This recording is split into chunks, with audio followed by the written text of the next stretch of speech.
Smog के बारे में एक ये भी कहा जाता है कि ये ट्रांस बाउंड्री है।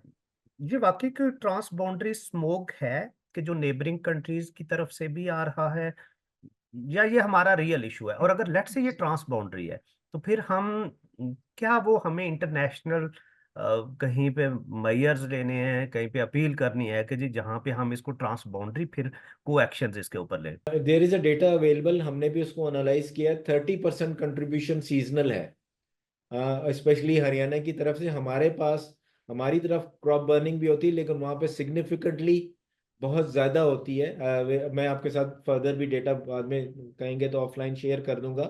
वो हमने इसके ग्राफिक किए। इसलिए बड़ा ज़रूरी है कि हमें रीजनल लेवल के जो है ना, एक एग्रीमेंट, जिस तरह हमारा सिंध तास माहदा है ना इंडस वाटर ट्रीटी का, इसी तरह से हमें एयर क्वालिटी ट्रीटी भी बिटवीन दीज स्टेट्स, पंजाब और हरियाणा और इंडियन पंजाब, जहाँ से, या दिल्ली से, जहाँ से रीजनल स्मॉग आती है जाती है, तो हमें ट्रांस बाउंड्री को करने के लिए बड़ी बड़ी इम्पोर्टेंट ज़रूरत है।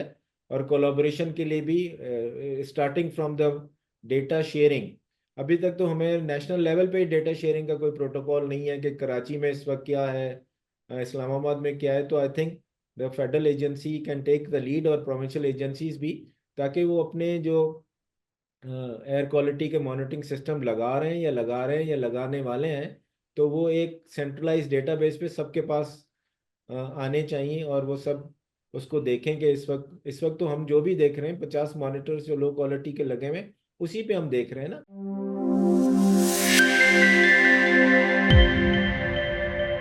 Welcome to PIDE webinar, and today's our webinar is tackling smog in Pakistan, causes, impact and way forward।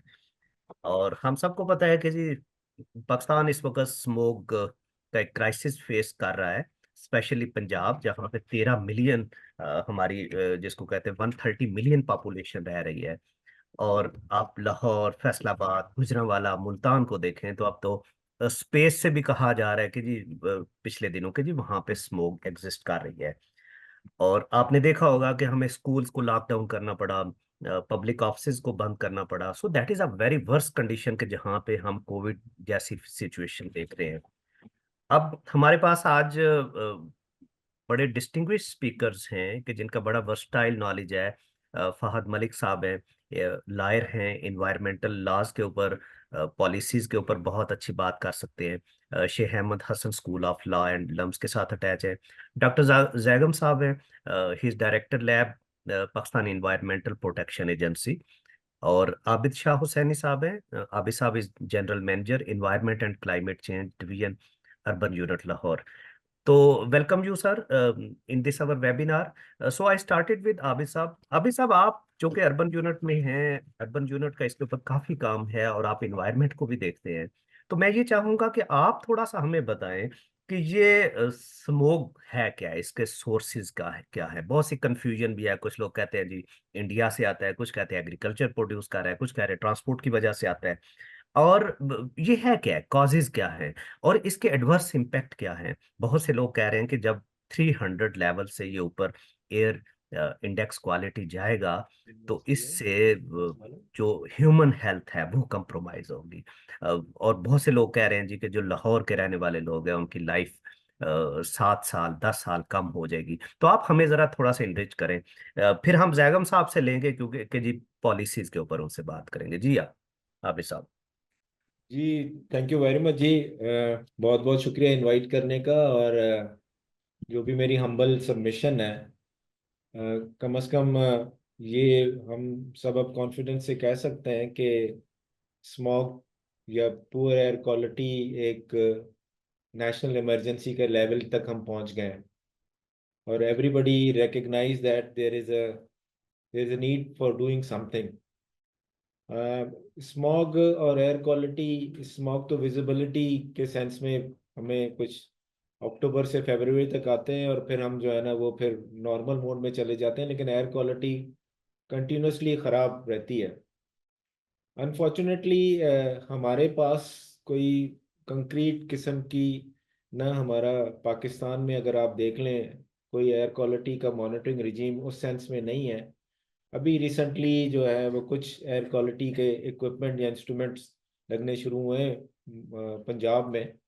और लेकिन अगर आप लो कॉस्ट सेंसर्स भी लें, जिसको मैं कहता हूँ कि स्मॉग के थर्मोमीटर्स हैं एक तरह से, वो भी पाकिस्तान में सिर्फ टोटल टोटल जो है जो हमने हमारी टीम ने उसको काउंट किए हैं वो 50 हैं।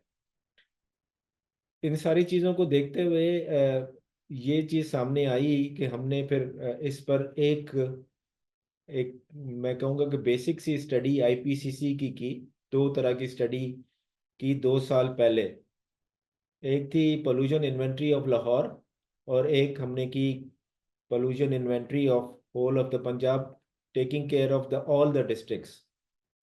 उससे पहले एफएओ की एक स्टडी थी पंजाब लेवल पी की थी, और उसमें भी उन्होंने ही मेजर जो पोल्यूटेंट्स के सोर्सेज आइडेंटिफाई किए थे, वो व्हीकल थे, इंडस्ट्रीज थे, इमिशंस थे,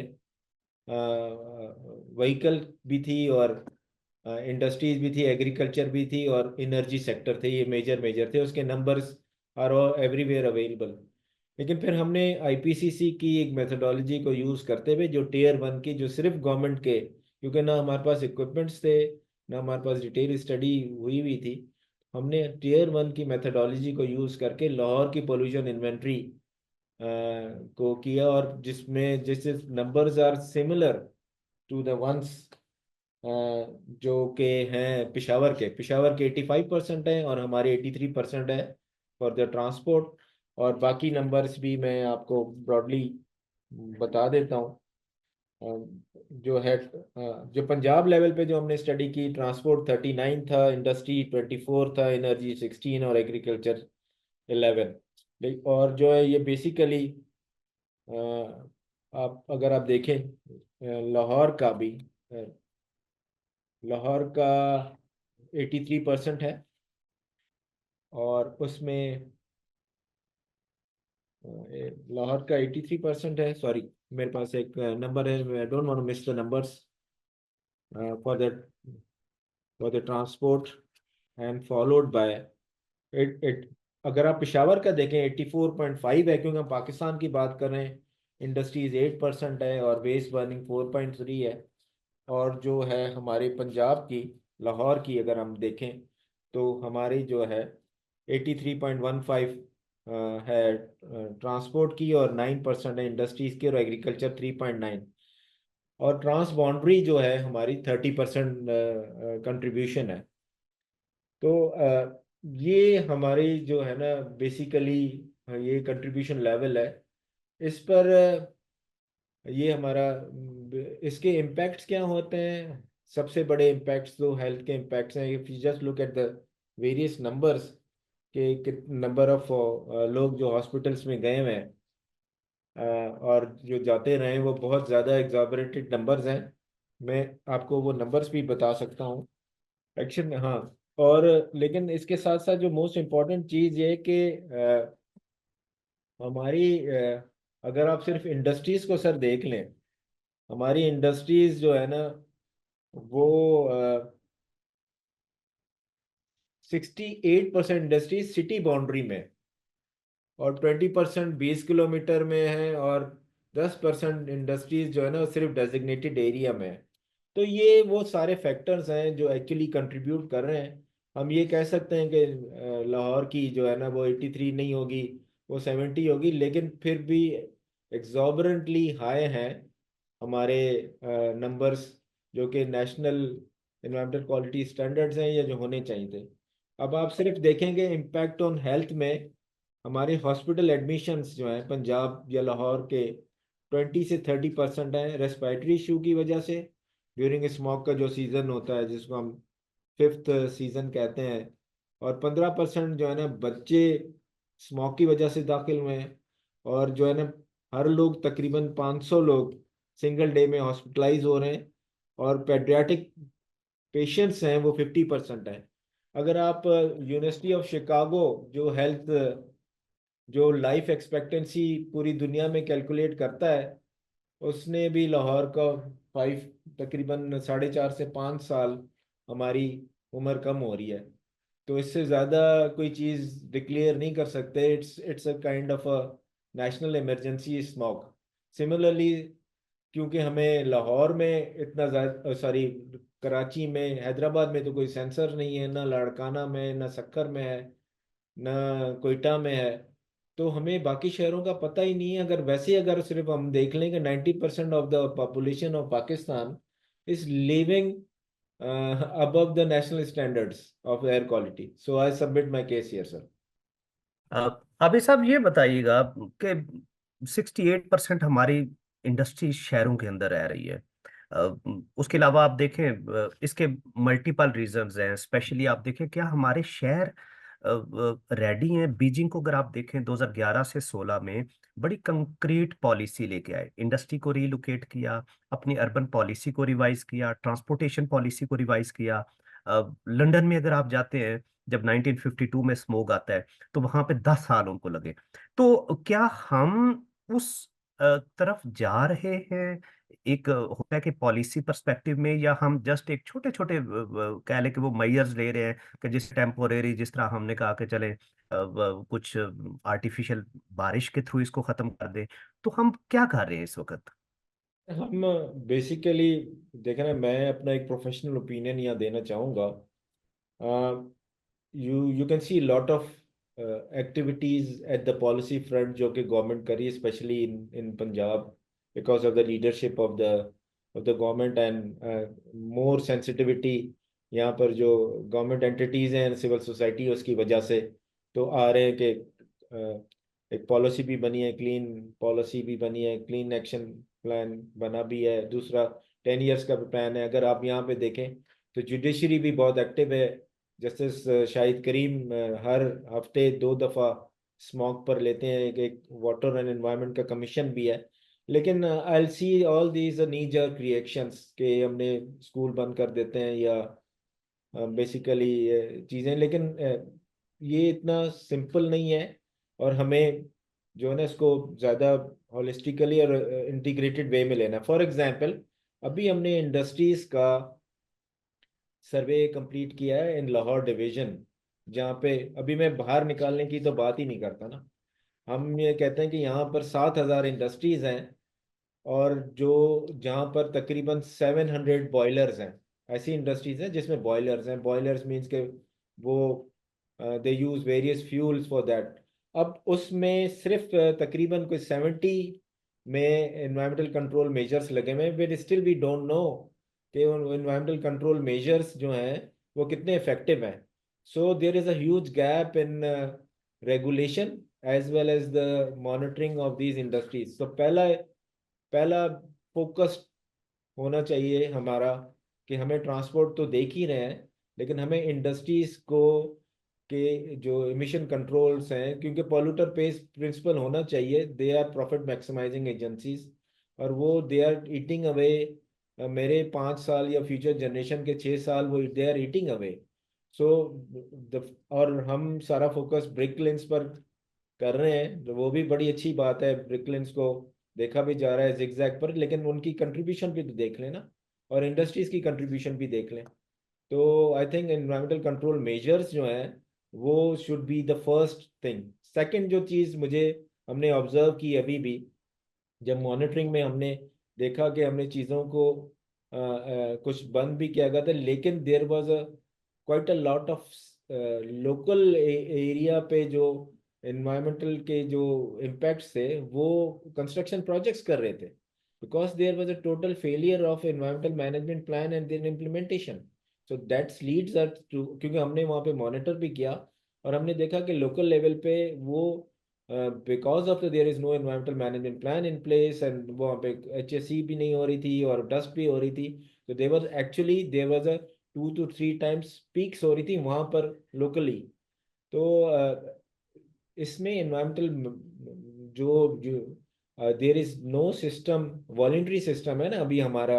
इंडस्ट्रीज अगर वो जमा सर, करवाएं तो ना करवाएं, लेकिन there is no system available कि इंडस्ट्रीज अपनी पोल्यूशन को रिपोर्ट करें, इन्वायरमेंटल ऑडिट रिपोर्ट सबमिट करवाएं, या EIS भी करवा लेते हैं तो EIS की इम्प्लीमेंटेशन का क्या मैकेनिज्म है और उसको देखा जाए। That's why it's very important कि हमारे ईपीएस और इंस्टीट्यूशंस फॉर एग्जांपल बॉयलर्स को इंडस्ट्रीज चेक करती है, उनकी कैपेसिटी इनहांस किया जाए और उनकी सिस्टम्स को भी इफेक्टिव बनाया जाए।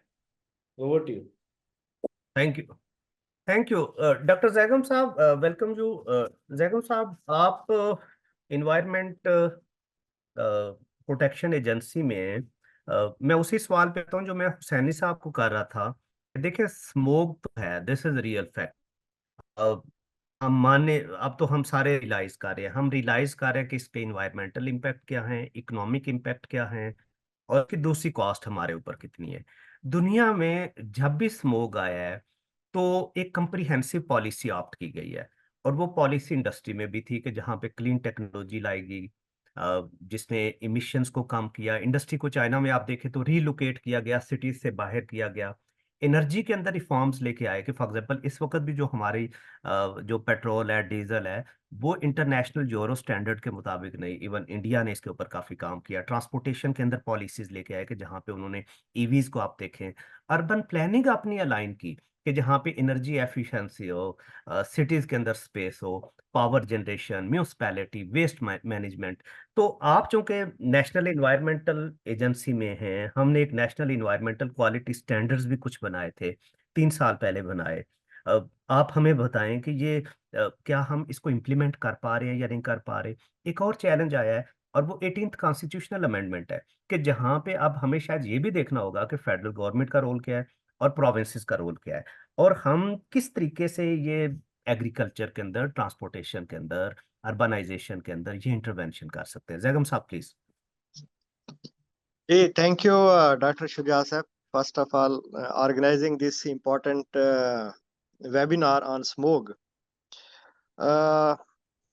Basically, जो आपके जो पॉइंट्स हैं रिगार्डिंग दी ग्रीन टेक्नोलॉजी और ये जो 18th अमेंडमेंट्स, उस पे मैं वन बाय वन आपको रिस्पॉन्ड करूंगा। एक तो ये है कि हमारा जो मैंडेट था, जब 1997 का एक्ट बना, तो उसमें हमारा मैंडेट नेशनल लेवल पे था, और हमने नेशनल लेवल के हिसाब से जो भी हमारी पॉलिसीज थी या जो स्टैंडर्ड थे, वो हमने with the consultation of all provinces हमने NEQS डिराइव किए। तो उसमें चाहे वो वाटर के थे या वेस्ट वाटर के थे या एयर पोल्यूशन के थे, तमाम हमने स्टैंडर्ड्स बना लिए। लेकिन वो, अगर आप उसको देखें, सेक्टर स्पेसिफिक वो हमारे स्टैंडर्ड नहीं थे, क्योंकि उस पे भी अभी तक जो है ना, हम कह सकते हैं कि वो रिसर्च बेस्ड स्टैंडर्ड नहीं है। जबकि हमने थ्रू आउट पाकिस्तान, चाहे वो बलूचिस्तान हो, चाहे वो कोस्टल एरिया हो कराची का, तो हमने एक जनरल स्टैंडर्ड बना दिए। तो दैट इज, जिसे कहते हैं ना, एक पॉइंट है कि इसको रिवाइज करने की जरूरत है, और आजकल हम उसके ऊपर काम भी कर रहे हैं। रिवीजन का जो प्रोसेस है, उसके ऊपर हमने एक NEQS कमेटी बनी हुई है, जिसमें तमाम सूबे उसके मेंबर्स हैं, और फ्यू डेज बैक उसकी मीटिंग भी हुई है। तो वो एक है कि उसके ऊपर हम कर रहे हैं, जो एयर पोल्यूशन के हवाले से जो स्टैंडर्ड रिवाइज होने हैं। इसमें जो क्रशिंग जी यूनिट जी। थे, स्पेशली उनका एक इशू ये था कि जो पार्टिकुलेट मैटर्स हैं PM2.5 और PM10, हमारी जो स्टैंडर्ड्स के मुताबिक 24 आवर्स की जो एवरेज है, वो हम उसको देखते हैं, उसके हिसाब से हम उसको एवेल्युएट करते हैं, और उसके हिसाब से हम उसके फाइन्स लगाते हैं। लेकिन इसको चैलेंज किया किसी NGO ने कि ये आपने जो 24 आवर्स का है, क्योंकि इसमें वेरिएशन आती है, तो इसको आप स्पेसिफाइड करें आवरली हिसाब से। तो वो उन्होंने खैर फिर रिट भी की, सुप्रीम कोर्ट के अंदर उसकी डिस्कशन चल रही है। तो that is under review, specially जो पार्टिकुलेट मैटर है। और पार्टिकुलेट मैटर इस वक्त सबसे जो मेन कंट्रीब्यूशन है, चाहे वो एयर पोल्यूशन हो, चाहे वो आपका स्मोक का इशू हो, that is the main problem of the day. अभी हम अपनी जो डेली हम AQI जो जनरेट करते हैं, उसमें हमारा सबसे ज्यादा जो फैक्टर है वो PM2.5 है। हमारी ओजोन लेवल वो भी हमारा कंप्लाइंट आ रहा है, गुड आ रहा है। हमारा कार्बन मोनोऑक्साइड भी ओके है, नॉक्सेस भी ठीक है। लेकिन जो PM2.5 है, इस जिसका एक, जिसे कहते हैं NEQS 35 माइक्रोग्राम होना चाहिए, जो कि उससे एक्सेस में आ रहा है, और नॉर्मली नाउ डेज अभी ये 100 और 200 के बिटवीन आ रहा है। इसमें दो तीन फैक्टर्स हैं। एक तो ये है कि जो हमारा इस्लामाबाद की अगर हम कंटेक्स्ट में बात करें, तो इस वक्त मुख्तलिफ कंस्ट्रक्शन साइट्स पे काम हो रहा है। आपका जो पार्क रोड वाला एरिया है वहाँ पे भी काम हो रहा है कुछ, यहाँ पे भी अभी उन्होंने सीरीना चौक है, F8 है, यहाँ पे भी कंस्ट्रक्शन है। और प्लस ब्लू एरिया वाला एरिया में भी काफ़ी जो है कंस्ट्रक्शन हो रही है। That that contribute for the particulate matter. दूसरा ये है कि हमने एक स्टडी करवाई थी व्हीकुलर इमिशन के हवाले से। तो उसमें हमने कोई 50 व्हीकल्स को मॉनिटर किया।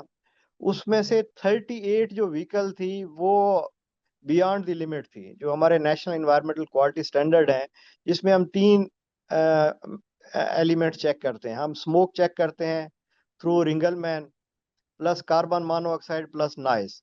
तो ये तीनों पैरामीटर जो है आपके जो हैवी व्हीकल्स है उसमें सब में एक्सीड कर रहे थे। उसके ऊपर हमने फाइन्स भी किए इस्लामाबाद ट्रैफिक पुलिस के साथ मिलकर। तो इसके बाद हमने कुछ एक्शंस लिए हैं, वो भी मैं आप लोगों के साथ शेयर करना चाह रहा हूँ। कि एक तो जो इस्लामाबाद कैपिटल टेरिटरी की जो मैनेजमेंट है, कमिश्नर, चीफ कमिश्नर के साथ मीटिंग हुई, और प्लस जो IG पुलिस हैं वो भी उस मीटिंग में मौजूद थे, हमारी DG साहबा भी थी। तो उसमें ये डिसाइड हुआ कि एक तो जो इस्लामाबाद ट्रांसपोर्ट अथॉरिटी है वो जो फिटनेस सर्टिफिकेट देते हैं गाड़ियों को, तो वो सिर्फ फिटनेस ये ना हो कि मैकेनिकली वो ठीक है या इलेक्ट्रिकली ठीक है, उसको लिंक अप हमने कहा है करें आप कि वो इन्वायरमेंटली कंप्लाइंट भी होने चाहिए। जब भी आप सर्टिफिकेट दें तो साथ उसके जो हमारे पैरामीटर्स हैं उसको भी देखें और उसके ऊपर ग्रीन स्टिकर लगाएं। क्योंकि जब ग्रीन स्टिकर लगेगा तो इट्स मीन कि ये फिटनेस भी है प्लस इन्वायरमेंटली कंप्लाइंट भी है। तो ये एक न्यू इनोवेशन है।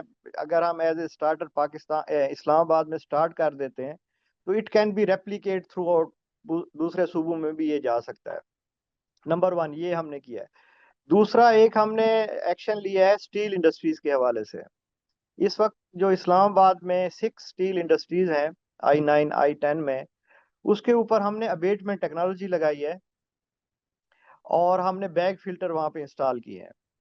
अब उससे ये हो रहा है, एक तो वो स्मोक जो है वो भी वहाँ पे कंट्रोल हो रहा है, प्लस वो जो उनका डस्ट है या जिसको हम कहते हैं उनके जो वहाँ पे बैग फिल्टर में जो मटेरियल इकट्ठा होता है, that is a raw material for black carbon. तो वो उसको कलेक्ट करके उसको एक्सपोर्ट भी कर रहे हैं। तो वो विन विन सिचुएशन है। इवन वो 1 साल के अंदर उन्होंने उस अबेटमेंट टेक्नोलॉजी कास्ट भी रिकवर कर ली है। अगर उसकी 2 मिलियन कास्ट थी तो 2 मिलियन उन्होंने उस वेस्ट को एक्सपोर्ट करके उससे उन्होंने अर्न भी कर लिया। अच्छा, तीसरा फिर जो इम्पोर्टेंट है वो हमने, आप लोगों के भी नॉलेज में होगा, सिंगल यूज प्लास्टिक के ऊपर हमने पाबंदी लगाई हुई है इस्लामाबाद में। तो जो कि मेन सोर्स है आपकी ब्लैक स्मोक को जनरेट करने, क्योंकि जब आप प्लास्टिक को बर्न करेंगे ओपन बर्निंग के अंदर तो इससे एक तो डेंस स्मोक जनरेट होगा, और प्लस इसके अंदर जो टॉक्सिक गैसेस हैं जिसको हम नॉर्मली कहते हैं डाइऑक्सन्स एंड फ्यूरॉन्स, जो कि कार्सिनोजेनिक्स हैं, इनको परसिस्टेंट ऑर्गेनिक पोल्यूटेंट्स भी कहते हैं। तो हमने जो सिंगल यूज प्लास्टिक था वो 2003 में, 2019 में पॉलीथीन के ऊपर सिर्फ पाबंदी थी, और जो 2023 में जो हम सिंगल यूज प्लास्टिक रेगुलेशन लेके आए हैं उसमें आपकी 5 कैटेगरी है। आपकी कटरी भी है, क्रॉकरी भी है, आपके स्ट्राज हैं, पॉलीथीन बैग्स भी हैं, और आपके स्टायरोफोम, ये जो वाइट कलर की जो पैकिंग होती है।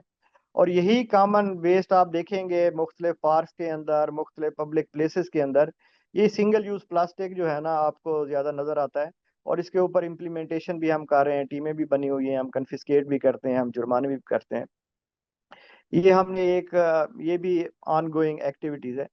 इसके अलावा एक और फैक्टर है जो अभी हुसैनी साहब भी बात कर रहे थे, जिग-जैग टेक्नोलॉजीज के ऊपर हमने जितने भी हमारे यहाँ पे ब्रेक किलर इस वक्त जो इस्लामाबाद में वो 33 है, उसमें से आप कह सकते हैं 6 के ऊपर जिग-जैग टेक्नोलॉजी नहीं है, बाकी सारे जिग-जैग टेक्नोलॉजी पे कन्वर्ट हो गए हैं।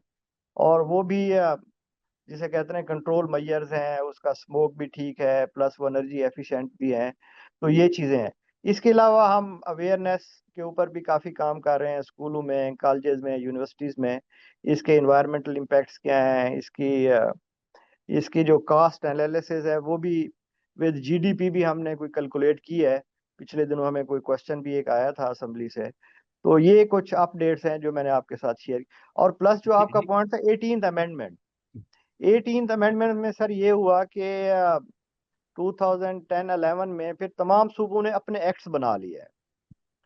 अब तमाम सूबे इंडिपेंडेंट हैं उस एक्ट को, एक एक्ट के तहत मोस्टली वही है जो हमारा 1997, लेकिन कुछ सूबों ने उसमें थोड़ी बहुत चेंजेस भी किए हैं। लेकिन उसमें इशू ये आया है कि अब जिस तरह सिंध ने अपने स्टैंडर्ड बना लिए हैं, सिंध इन्वायरमेंटल क्वालिटी स्टैंडर्ड। अब अगर एक इंडस्ट्री यहाँ पे वही लगी हुई है, सपोज अगर टेक्सटाइल की है, उसके एफ्लुएंट्स के स्टैंडर्ड और हैं, और जो कराची में लगी हुई है उसके स्टैंडर्ड है ना, वो एक एक जो है आप कहते हैं एम्बिग्यूटी क्रिएट हो गई है कि टेक्सटाइल तो सेम इंडस्ट्रीज हैं, तो यहाँ के स्टैंडर्ड्स और हैं, वहाँ के स्टैंडर्ड और हैं। तो इसलिए वो हमने एक NEQS नेशनल कमेटी बनाई है, ताकि जो स्टैंडर्ड्स हों, क्योंकि सारी एक्सपोर्ट ओरिएंटेड इंडस्ट्रीज हैं, तो उसमें ये डिफरेंसेस नहीं होने चाहिए। Thank you sir. जैगम साहब, एक तो मुझे ये बताइएगा कि इकोनॉमिक कॉस्ट जो आपने कैलकुलेट किया वो कितनी लग रही है आपको इस वक्त के जीडीपी में, हम कितना सफर कर रहे हैं ड्यू टू स्मोग। दूसरा, जिस तरह आपने बताया कि जो हमारे इस वक्त कुछ स्पेसिफिक स्टैंडर्ड्स हैं वो कोई प्रॉपर रिसर्च ओरिएंटेड नहीं है। देखिए, पाकिस्तान बहुत बड़ा मुल्क है, शायद हमें कोस्टल स्टैंडर्ड्स और चाहिए होंगे, हिली एरियाज के लिए और चाहिए होंगे, अर्बन एरियाज के लिए और चाहिए होंगे। अब हमारा एक सबसे बड़ा चैलेंज तो ये है कि लेट्स से हम कोई पॉलिसी बना भी लेते हैं, तो उस पॉलिसी, सबसे पहले तो जो मैंने मोस्टली गवर्नमेंट की पॉलिसीज देखी हैं वो विश लिस्ट होती है। ठीक है ना जी। पॉलिसी होती है कि बड़े कंक्रीट डायनामिक डॉक्यूमेंट हो, जिसको हम स्टेक होल्डर के साथ डिस्कस करें, सोसाइटी के साथ डिस्कस करें, बड़े टेंजिबल एक्शंस हों, और उसको हम फिर फॉलो भी करें कि लेट्स से अगले 5 साल में, 10 साल में हम इसको करेंगे, और उसके अकाउंटेबिलिटी के मेजर्स भी हों। जिस तरह आपने बताया कि ट्रांसपोर्ट अथॉरिटी है इस्लामाबाद में, बहुत सी गाड़ियां आपने देखी हैं कि जगह वो फिटनेस लेवल पे नहीं है। अब मैं पंजाब में गया, फैसलाबाद गुजरांवाला में हमने रीजनल ट्रांसपोर्ट अथॉरिटी को देखा, तो जस्ट वो एक सर्टिफिकेट इशू कर रहे हैं, उससे ज्यादा ना उनकी कैपेसिटी है। तो ये हमें शायद फिर कल को ये पॉलिसी अगर हम बना भी लेते हैं, तो फिर आप देखें प्रोविंसेस को ऑन बोर्ड करना होगा, फिर बहुत सी फेडरल एजेंसीज को, इंडस्ट्रीज को, प्रोविंशियल लेवल पे इंडस्ट्रीज को, डिपार्टमेंट्स को होगा। ये आपको कैसे लग रहा है, हम इसको टैकल कितनी देर में कर पाएंगे? हम क्या वाकई डायरेक्शन पिक कर रहे हैं या अभी भी कंफ्यूज है? नहीं नहीं, कंफ्यूज नहीं है सर, हम बड़े क्लियर हैं इसके ऊपर, क्योंकि हमारी इसके ऊपर कंसल्टेशन मीटिंग भी हुई है। और वो एग्रीड, क्योंकि हमने कुछ लैब जो हैं उनको सर्टिफाई भी किया है, इन्वायरमेंटली सर्टिफाइड लैब्स हैं, और हमने अपनी वेबसाइट पे भी उनको अपलोड कर दिया है। उनके पास जिसे कहते हैं इक्विपमेंट भी है, मॉनिटरिंग वो करते हैं व्हीकुलर इमिशंस की। तो वो उससे जो सर्टिफाइड लेबॉर्टरी से जो गाड़ियां होंगी, वो वहां से चेक करवा लें। और वो एक एज ए मॉडल अगर हम यहाँ पे सक्सेसफुल हो जाते हैं 1 or 2 years, तो अल्टीमेटली वो फिर बाकी सूबे भी उसको रेप्लिकेट कर सकते हैं। ये कोई इतनी बड़ी जिसे कहते हैं रॉकेट साइंस नहीं है, दैट इज वेरी इजी। कि कोई गाड़ी, इस वक्त हमने जब इंस्पेक्शन की थी तो 60 मॉडल की गाड़ियां भी रोड पे फिर रही हैं, इमेजिन। इसी तरह फिर ये जो बड़े यूनिवर्सिटीज की जो फ्लीट्स हैं, पुरानी बसें, उनके अंदर भी चल रही हैं काफी ज्यादा। तो उनके भी ज्यादातर नॉन कंप्लायंट थी, FDE की गाड़ियां थी, काफी यूनिवर्सिटीज की गाड़ियां थी, वो भी हमने देखी हैं। इवन बैंक की ये जो ट्रांसपोर्ट वैकन हट की जो गाड़ियां चल रही हैं, ये भी सारी नॉन कंप्लायंट है, बड़ी पुरानी गाड़ियां हैं। तो यहाँ पे तो क्योंकि कोई ऐसा सिस्टम नहीं है कि 5 साल बाद 10 साल बाद गाड़ी को आपने कंडम कर देना है। तो हम ये चाहते हैं कम से कम जब गाड़ी रोड पे आए, फिटनेस तो हो जो उसकी मैकेनिकल इलेक्ट्रिकल, साथ उसकी इन्वायरमेंटली फिटनेस भी होना जरूरी है। कि ये जो धुआं छोड़ रही है या कार्बन मोनोऑक्साइड है या नॉइज लेवल है, वो कम से कम परमिसिबल लिमिट्स के अंदर होना चाहिए। और ये थैंक हो यू सकता है, थैंक। पॉसिबल है, कोई इशू नहीं है। तो अच्छा, हुसैनी साहब, मैं एक क्वेश्चन आपकी तरफ आऊंगा और फिर फाहद साहब की तरफ हम जाएंगे, लाज के ऊपर थोड़ा सा बात करेंगे। स्मॉग के बारे में एक ये भी कहा जाता है कि ये ट्रांस बाउंड्री है। ये वाकई कोई ट्रांस बाउंड्री स्मोग है कि जो नेबरिंग कंट्रीज की तरफ से भी आ रहा है, या ये हमारा रियल इशू है? और अगर लेट से ये ट्रांस बाउंड्री है, तो फिर हम क्या वो हमें इंटरनेशनल कहीं पे मेयर्स लेने हैं, कहीं पे अपील करनी है कि जी जहाँ पे हम इसको ट्रांस बाउंड्री फिर को एक्शन इसके ऊपर लें? सर बिफोर आई रिस्पॉन्ड, मैं थोड़ा सा जी डॉक्टर जैगम की बात पे थोड़ा सा कमेंट करना जी चाहूँगा प्लीज। कि अभी तक 1924 का ना हम रिंगरमैन स्केल यूज कर रहे हैं, तो मेहरबानी करके उससे जान छुड़ाएं। वही हम 20वीं सदी में आ गए हैं और स्मोक देखने के लिए एक बस एक्सरे पर एक नजर आता है 0 से लेकर 1 तक, अगर काला धुआं है तो हम कहते हैं, तो we we should be getting rid of this Ringelmann scale. तो वो हमारे इवन ईपीए में नोटिफाइड है कि उससे चेक होगा, तो दिस इज वेरी अनफॉर्चुनेट। दूसरी बात ये कि अगर आप सिर्फ ये देखें, अच्छा दूसरी एक और इंटरेस्टिंग, हम पूरे पंजाब में डिटेल सर्वे भी कर रहे हैं, चेक कर रहे हैं ब्रिक क्लिंस को कंप्लाइंस के लिए। तो दिस इज वेरी इंटरेस्टिंग। कम हमें एक चीज नजर आई कि उन्होंने 2 तरह के सिस्टम्स बहुत सारे ब्रिकलिंस ने बनाए हुए हैं। जो जो मॉनिटरिंग करने आता है तो उसको जिगजैग दिखाते हैं, जो सिर्फ दिखाने के लिए होता है। अगर आप उसको सही तरह डिग करें तो यूल फाइंड द वही पुराना सिस्टम है। हालांकि कुछ अर्सा पहले जब पंजाब में पीडीएम में को ये जिम्मेदारी दी गई थी, तो उन्होंने कहा कि हमने 100% जिगजैग पे कर दें। इवन अगर आप कमीशन के वेबसाइट की रिपोर्ट पर भी देखें तो वो भी यही कह रहे हैं कि हम 100% कन्वर्ट हो गई, which is not the case. तो अगेन आई एम सेइंग के monitoring as well as the capacity and the regulatory instrument जो अवेलेबल है वो हमारे पास नहीं है। अगर आप सिर्फ ये देखें कि जब ये स्मोक का आया था या अमेरिका में या इंग्लैंड में, तो they went to a clean clean clean air act. हमारा बहुत ज़्यादा फोकस जो है ना, अभी हमारे जो लॉ के एक्सपर्ट हैं वो सर बताएंगे, हमारा फोकस पॉलिसी पर है। Policy is nothing more than the government intent. Policy को इन्फोर्स कराने के लिए you need a regulatory instrument और रेगुलेटरी लीगल स्टैंडिंग। तो हमारे पास मेरे ख्याल है कि सबसे पहले हर प्रोविंस को क्लीन क्लीन एयर एक्ट ज़रूर इस्टेब्लिश करना चाहिए, और फर्स्ट स्टेप यही होना चाहिए कि क्लीन एक्ट हो। और 18 अमेंडमेंट के बाद ये सबका अपना अख्तियार है प्रोविंसेस का कि वो अपने कॉन्टेक्स्ट के मुताबिक करें। अब दूसरी बात आपने जो कही है वो रीजन की, there is a data available, हमने भी उसको एनालाइज किया। 30% कंट्रीब्यूशन सीजनल है, स्पेशली हरियाणा की तरफ से। हमारे पास हमारी तरफ क्रॉप बर्निंग भी होती है, लेकिन वहाँ पे सिग्निफिकेंटली बहुत ज़्यादा होती है। मैं आपके साथ फर्दर भी डेटा बाद में कहेंगे तो ऑफलाइन शेयर कर दूंगा।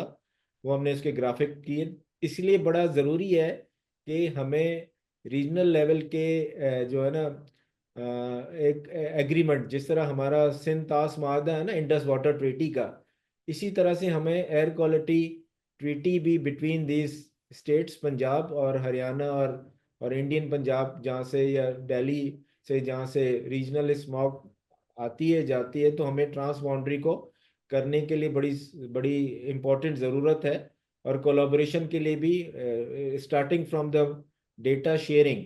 अभी तक तो हमें नेशनल लेवल पे डेटा शेयरिंग का कोई प्रोटोकॉल नहीं है कि कराची में इस वक्त क्या है, इस्लामाबाद में क्या है। तो I think the federal agency can take the lead, और प्रोविंशियल एजेंसीज भी, ताकि वो अपने जो एयर क्वालिटी के मॉनिटरिंग सिस्टम लगा रहे हैं या लगा रहे हैं या लगाने वाले हैं, तो वो एक सेंट्रलाइज डेटाबेस पे सबके पास आने चाहिए, और वो सब उसको देखें कि इस वक्त तो हम जो भी देख रहे हैं 50 मॉनिटर्स जो लो क्वालिटी के लगे हुए हैं, उसी पे हम देख रहे हैं ना कि या यूएस एम्बेसी का कराची में लगा हुआ है, या पंजाब में अर्बन यूनिट का लाहौर में लगा हुआ है यूएस एम्बेसी का है, या या जो वहाँ पे लगा हुआ है पिशावर में, वही एक स्टैंडर्ड्स हैं। और इस वक्त 8 लग चुके हैं पंजाब में। लेकिन आपका जो सवाल था trans boundary is an issue, उसको हमें ट्रांस बाउंड्री लॉज के तहत और कॉपरेशंस के तहत between the government of Pakistan and India देखना चाहिए। और there is an evidence of 30% contribution from the trans boundary pollution, mostly agriculture related है। और फिर लार्जर स्केल पर जो है ना वो भी ट्रांस बाउंड्री होती है, जो कि व्हीकल की एमिशंस हैं या बाकी जो कंट्रीब्यूशंस हैं वो because of the wind direction, because of the weather, जैसे आपने भी जिक्र किया, the whole region is going to be affected. तो हमें कंट्री और रीजन लेवल पे भी इसको देखना चाहिए। सार्क एक बड़ा अच्छा हमारे पास एक इंस्टीट्यूशनल अरेंजमेंट है, उस लेवल पे भी देखा जा सकता है, और बाकी लेवल पर भी हम इसको देख सकते हैं sir. I hope I respond to your question. जी थैंक यू आबिद साहब। मेरे ख्याल से हम फहद साहब को लेते हैं। फहद साहब, वेलकम यू। आप कोर्ट में थे, आई होप आप हमें सुन पा रहे हैं। और फहद साहब, हुसैनी साहब की बात को ही हमें आगे लेके चलेंगे कि हमारे पास पॉलिसीज पे फोकस है ज्यादा, कुछ एक्शंस के ऊपर फोकस है। शायद उसकी सपोर्ट के लिए हमें कुछ स्ट्रांग एक्ट चाहिए, और वो एक्ट आपको सर्टन नेशनल पॉलिसी भी लॉन्च करने के लिए चाहिए। फेडरल प्रोविंशियल हार्मनी चाहिए 18th कॉन्स्टिट्यूशनल अमेंडमेंट के बाद। शायद डाटा शेयरिंग, कलेक्टिव एक्शंस, ये सारे की जरूरत है। फिर उसके बाद ट्रांस बाउंड्री, अगर हम आबिद साहब कह रहे हैं जी हरियाणा के साथ, ईस्ट पंजाब के साथ इंडिया में, हम उसको कैसे देखेंगे? तो हम इस वक्त लेजिस्लेशन में कहाँ पे खड़े हैं दुनिया में? जिस तरह क्लीन एयर एक्ट आए, हम कहाँ पे खड़े हैं? क्या गैप्स है? आप जो कि एनवायरनमेंट को डील करते हैं, please. Sir, thank you so much for inviting me. मैंने आबिद साहब की, जैगम साहब की, दोनों की बातें बड़ी डिटेल में सुनी है। And I am very glad कि ये दो, इवन दो इन ये जिन इंस्टीट्यूशंस को रिप्रेजेंट कर रहे हैं, आई अंडरस्टैंड कि इनकी कोई लिमिटेशंस होंगी, but they have been very positive and they have been very forthcoming with information, so I appreciate that really much from both of them. जहां तक आपके सवाल का ताल्लुक है, ये मैं कुछ बातों से एग्री करता हूं जो आबिद साहब और जैगम साहब ने कही है, कुछ से डिसएग्री करूंगा। मैं इस बात से तो जरूर एग्री करूंगा कि पॉलिसी डॉक्यूमेंट हम जब भी जनरेट करते हैं पाकिस्तान में as a government, at a governmental level, तो वो थोड़ा सा डोनर फोकस्ड होता है कि भाई कौन कौन सी चीजें हैं जिनके लिए हम टैप इन कर सकते हैं फाइनेंस को, and you know are saleable. जहां तक बात है लॉज की, तो आई बिलीव पाकिस्तान में जो हमारा 1997 का पाकिस्तान एनवायरमेंटल प्रोटेक्शन एक्ट है, it is one of the most comprehensive laws that exist anywhere in the world. हम अगर सिर्फ ये देख लें कि वो कानून एनवायरनमेंट को किस तरह डिफाइन करता है, तो वो एनवायरनमेंट में एयर, वाटर, लैंड, ट्रेडिशनल चीजें तो डालता ही डालता है, बट वो इकोसिस्टम्स भी डालता है, वो all layers of the atmosphere भी डालता है, वो रोड्स, बिल्डिंग्स एंड वर्क्स भी डालता है एनवायरनमेंट के हेड के अंदर, वो all social and economic conditions impacting community life को भी एनवायरनमेंट की डेफिनेशन में डालता है। और फिर इतनी एक वाइड डेफिनेशन दे के एक एनवायरमेंटल प्रोटेक्शन एजेंसी टाइप नामी इदारा बनाता है, और उस इदारे को अनफेटर्ड पावर्स दी जाती हैं कि आप जितनी भी रेगुलेशन करना चाहते हैं इन एरियाज में आप कर सकते हैं रिलेटेड टू द इन्वायरमेंट। और जहां तक रेगुलेशंस और रूल्स का ताल्लुक है, तो वो भी काफी कॉम्प्रिहेंसिव बने हुए हैं। हाँ, कुछ फ्लॉज उनमें जरूर होंगे, कुछ अपडेट जरूर रिक्वायर्ड होगा। जिस तरह एक बहुत बड़ा अपडेट हमारे व्हीकुलर एमिशन स्टैंडर्ड्स में रिक्वायर्ड है, लेकिन 2009 से पाकिस्तान में और हर सूबे में पाकिस्तान के, notwithstanding the 18th amendment, vehicular emissions के ऊपर स्टैंडर्ड्स एग्जिस्ट करते हैं। प्रोविंशियल ईपीएस, फेडरल ईपीए ने जारी किए हुए हैं 2009 से। मगर 2009 से हम 2024 में आ गए, 15 साल गुजर गए उन स्टैंडर्ड्स को आए हुए। ये I believe the both the urban unit and Pakistan environmental agency, protection agency will back me on this, कि कभी इक्विपमेंट खरीदी ही नहीं गई कि उन स्टैंडर्ड्स के मुताबिक एक कंसिस्टेंट टेस्टिंग व्हीकल्स की हो सके to see whether they are meeting the standards. Standards बनाना is as good as the actual enforcement of those standards. So अगर मुझसे ये सवाल पूछते हैं कि हमारे कानून कैसे, हमारे कानून तो बहुत अच्छे हैं। ईपीए से स्ट्रॉन्गर रेगुलेटर किसी भी सूबे या फेडरल लेवल पे एग्जिस्ट नहीं करता। EPA is one regulator. मैं अगर बात करूं, कंपेयर करें हम इसको ओग्रा से या नेप्रा से या एसईसीपी से, उनके अंदर फिर भी एट सम लेवल गवर्नमेंट की तरफ से पॉलिसी डायरेक्टिव्स या ऐसी गाइडलाइंस आ सकती हैं जो इन रेगुलेटर्स के ऊपर बाइंडिंग हो और उनको फॉलो करनी हो। On the other hand, EPA के ऊपर ऐसी कोई लिमिटेशंस नहीं है कि ईपीए ने किसी ना किसी गवर्नमेंट इंपेरेटिव को फॉलो करना। जो हमें अनफॉर्चुनेटली नजर आता है, जो जिसके ऊपर कुछ लिटिगेशन भी हो चुकी है हिस्टोरिकली, वो एक कॉन्सेप्ट कहलाता है रेगुलेटरी कैप्चर का। इवन दो लॉ इमेजिन करता है कि ईपीए, चाहे वो प्रोविंशियल लेवल पे हो चाहे वो फेडरल लेवल पे हो, वो एक कंप्लीटली इंडिपेंडेंट इदारा होगा जिसका कंप्लीटली डिफरेंट सेटअप होगा। हमारे यहाँ अनफॉर्चुनेटली गवर्नमेंट ऑफिशियल्स को रेंज दे दी जाती हैं इन रेगुलेटर्स की, rather than bringing in independent people who have particular subject matter expertise in the area in question. हम एडमिनिस्ट्रेटर्स शायद बहुत अच्छे हों जो जो हमने हिस्टोरिकली डायरेक्टर जनरल्स लगाए हैं। आप उसके ऊपर ये एक स्टेटिस्टिक मैं जरूर शेयर करूंगा कि पंजाब में गालिबन पिछले 3 साल में 8 या 9 DGEPAs change हो चुके हैं, so we don't even have consistency on the people who are heading these organizations. But having said that, हम historically bureaucrats को ही ये रोल देते रहे हैं। Now, एक और फैक्टर हमें यहाँ पे ये ज़हन में रखना पड़ेगा कि one of the primary things that the regulator does is के जो भी प्रोजेक्ट एग्जीक्यूट हो रहा है उसकी या तो एनवायरमेंटल इम्पैक्ट असेसमेंट रिपोर्ट मंगवा के उसके ऊपर पब्लिक हियरिंग करके उसके ऊपर एक फैसला देना है कि क्या एनवायरमेंटली ये प्रोजेक्ट सस्टेनेबल है कि नहीं, या फिर एक इनिशियल एनवायरमेंटल एग्जामिनेशन ऑब्लिगेट करनी है कि कम से कम कुछ तो हमें जमा कराए ना, छोटे से छोटा प्रोजेक्ट भी है हम देख तो लें कि ये इन्वायरमेंटल कंसर्न के कई एडवर्स इन्वायरमेंटल इम्पैक्ट्स तो नहीं कॉज करता। होता ये है कि हमारा क्योंकि मेजॉरिटी जो प्रोजेक्ट्स हैं मेगा स्केल के, वो बाय एंड लार्ज गवर्नमेंट के अपने होते हैं। Now, if the government is the proponent of the project and a government's representative is going to see whether this project should be allowed or not, and that representative is probably much junior to the person who actually envisaged and approved the project to begin with, the chances of the EPA being able to act independently diminish significantly.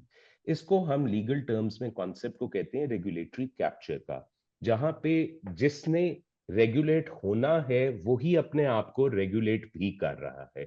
और unfortunately ये consistent issue हमें नजर आया है enforcement level के ऊपर।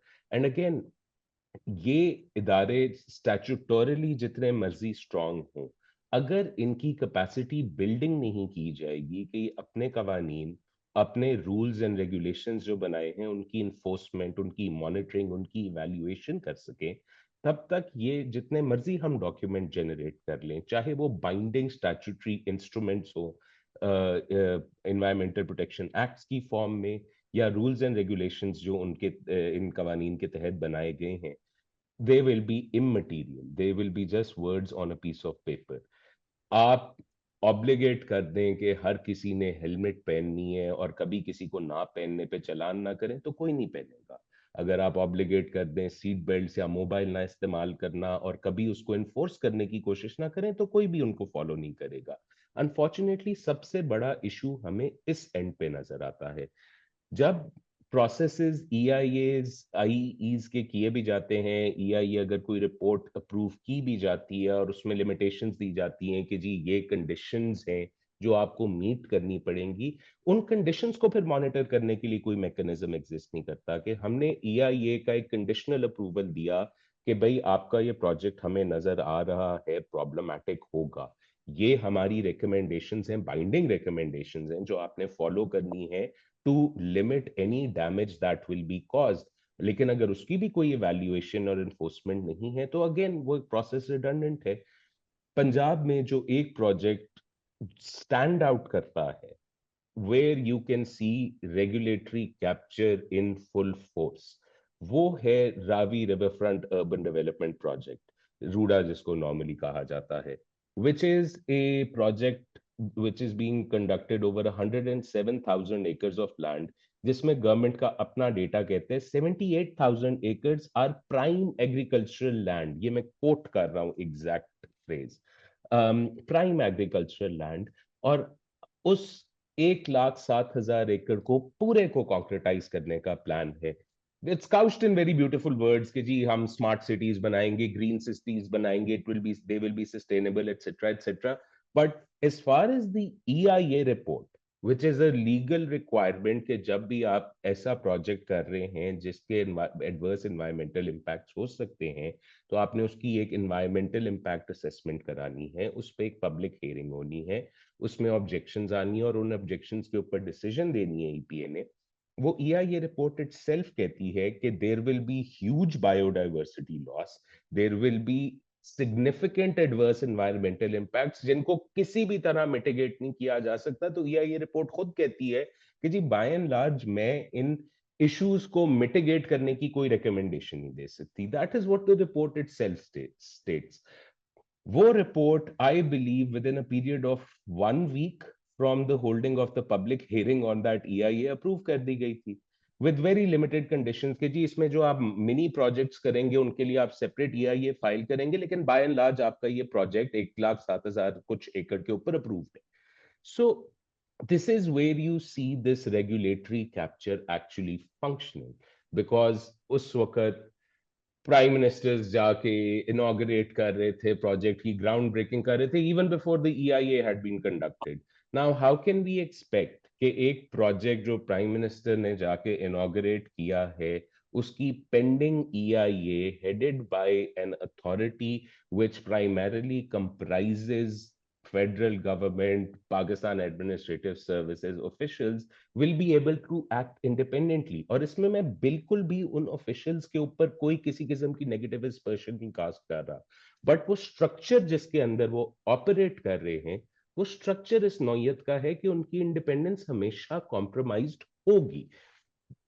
EPA Punjab for example has attempted to be very active recently. उसका हमें रिजल्ट क्या नजर आया कि multiple director generals are changed within a very short span of time. हमें एक्टिवली नजर आया resistance to any change. So to again coming back to your original question, are our laws sufficient? Yes, they are more than sufficient, but laws are only as good as the implementation and enforcement on those laws। जहां तक trans boundary का ताल्लुक है, sorry वो आपका एक point रह गया। देखें, मैं आबिद साहब के साथ रिस्पेक्टफुली डिफर करूंगा, डिसएग्री नहीं करूंगा कि कुछ, ये बात में कोई डाउट नहीं है कि हमारे नेबर्स का जरूर कोई ना कोई इम्पैक्ट होगा, लेकिन हम ये इस सीरियस नौयत की आर्ग्यूमेंट तब तक गुड फेथ में नहीं कर सकते जब तक हम डेटा गैदरिंग ना करें उसके ऊपर। हमने 1 हफ्ते के ऊपर या 4 दिन के ऊपर या 2 दिन के ऊपर नासा की वेबसाइट से ट्रेंड्स देख के एक speculative model banana is much different from having hundreds of monitors on your borders identifying during which months किन टाइम्स पे किन पोटेंशियल कॉजेस की वजह से ट्रांस बाउंड्री पोल्यूशन की मूवमेंट हो रही है, एयर पोल्यूशन की। अनटिल एंड अनलेस हम उस लेवल का डेटा गैदर करना नहीं शुरू करते तब तक किसी के ऊपर उंगली उठाने का फायदा कोई नहीं, क्योंकि no one will take us seriously. मैं I will be very happy if we have data to back up our claim। Unfortunately हमारा डेटा स्पेक्यूलेटिव है, हमारा अपना कलेक्टेड डेटा कोई नहीं है। हम मुख्तलिफ थर्ड पार्टी रिसोर्सेज के ऊपर रिलाय करते हैं, बिकॉज अगेन इस एरिया के अंदर फंडिंग देना हमारी प्रायोरिटी नहीं है। अगर होती तो for example one of the ways that Beijing dealt with, आपने बीजिंग का जिक्र भी किया था थोड़ी देर पहले, one of the ways they dealt with their vehicular emission problem was saying कि we have a cap on the number of vehicles that will be registered in the city of Beijing। आज Beijing शहर के अंदर 5.7 million vehicles registered हैं। आज Lahore district के अंदर 7.5 million vehicles registered हैं। लाहौर शहर में बीजिंग शहर से ज्यादा व्हीकल्स आज रजिस्टर्ड हैं। इस वक्त बीजिंग में it's cheaper to buy an S class than it is to get an allocation for a number plate which will actually make that car road legal. और ये सब हम गुफ्तगू उस कॉन्टेक्स्ट में कर रहे हैं जिसमें हमारे चाहे एमिशन स्टैंडर्ड्स की बात करें या चाहे फ्यूल क्वालिटी स्टैंडर्ड्स की बात करें जो गवर्नमेंट ऑफ पाकिस्तान मैंडेट करता है, वो एसेंशियली यूरो 2 है। Majority of our refineries claim, majority of our end sellers claim के हम पेट्रो कंपनीज क्लेम कि जी हम यूरो 4 मिनिमम या यूरो 5 सेल कर रहे हैं, बट लीगली मैंडेटेड आज भी यूरो 2 है। और उस यूरो 5 की कंप्लायंस हम मॉनिटर कर नहीं सकते, बिकॉज वो तो ऑलरेडी कह रहे हैं कि जी हम तो बेहतर काम कर रहे हैं, so as long as euro 2 से 1% भी बेटर है, we are good legally. So you can't even do say anything to them, क्योंकि हमने तो उनको मैंडेट ही नहीं किया हुआ कि वो यूरो 5 कंप्लायंट हो। All of these collectively mean that एक झटका सोल्यूशन नहीं है प्रॉब्लम। पहली बात तो ये कि एट अ गवर्नमेंटल लेवल एक सीरियसनेस रिक्वायर्ड है। पाकिस्तान क्यों आज क्लाइमेट वल्नरेबिलिटी इंडेक्स में नंबर 8 पे है? इट इज नॉट बिकॉज सबसे ज्यादा क्लाइमेट चेंज का इम्पैक्ट हम फील करेंगे, नहीं। मालदीव्स ने पूरा डूब जाना है पानी के अंदर। बांग्लादेश के अंदर over 20 million people will need to relocate, क्योंकि वाटर की इनलैंड इंक्रोचमेंट होगी। लेकिन वो क्यों वल्नरेबिलिटी इंडेक्स पे हमसे बेहतर है? Because they are doing something about it. We are number 8 on the vulnerability index because there is no seriousness to actually tackle with the problem that exists. So कानून मौजूद हैं, इन्फोर्समेंट नहीं है। Enforcement क्यों नहीं है? क्योंकि हमें एक पॉलिसी लेवल पे या गवर्नमेंटल लेवल पे विल नहीं नजर आती कि हम इस इशू को प्रायोरिटाइज करें, हम रिकग्नाइज करें। जिस तरह आबिद साहब ने भी स्टेटिस्टिक्स हमारे सामने रखे, जिस तरह जैगम साहब ने भी रखे हमारे सामने स्टेटिस्टिक्स, के यूनिवर्सिटी ऑफ शिकागो कहती है people in Lahore are losing 7 years of their life on average just because हम इस शहर में रहते हैं। जब हमें नजर आता है कि 30% अपटेक है हमारे हॉस्पिटल्स में, पब्लिक हॉस्पिटल्स में, because of the pulmonary and heart conditions that our patients are increasingly facing because of air quality, ये सारी कॉस्ट हम फैक्टर इन नहीं कर रहे। ये हमारी हेल्थ केयर के ऊपर जो एडिशनल बर्डन है ये फैक्टर इन नहीं कर रहे।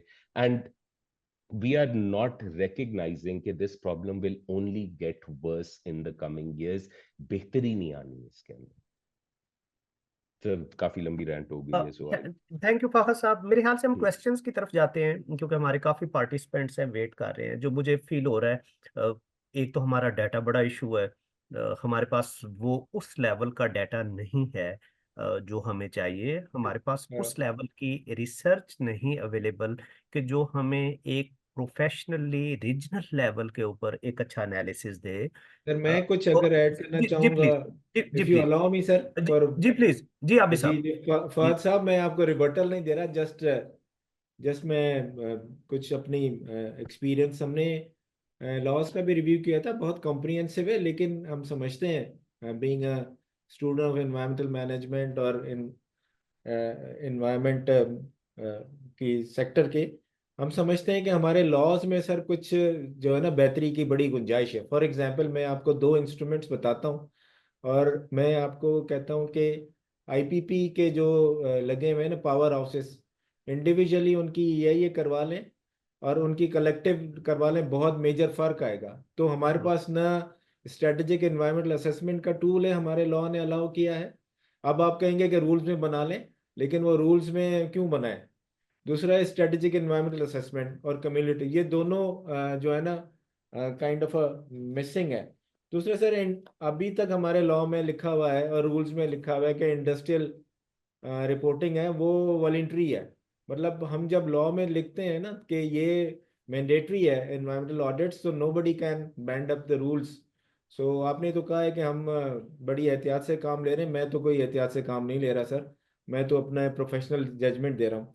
दूसरा, आपने एक ट्रांस बाउंड्री पे कहा था, I can send you the data. हमने ट्रांस बाउंड्री के क्रॉप बर्निंग का जो सैटेलाइट इमेज से जो हमारे पास एक्सपर्टीज है, एनालाइज किया है 3 साल का।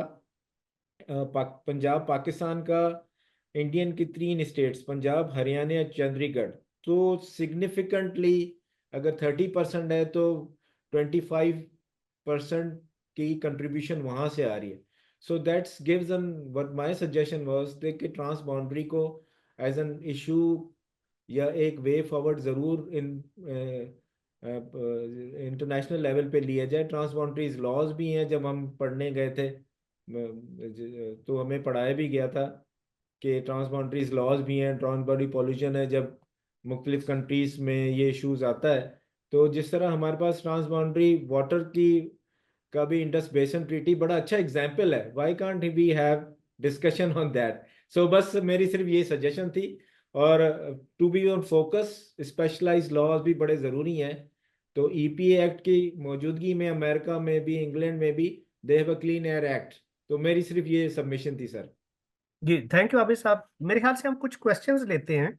कैसर इमरान साहब। I am Sir Dr. Kaser Imran from National Institute of Disaster Management, NDMA, national disaster management authority से हूँ सर।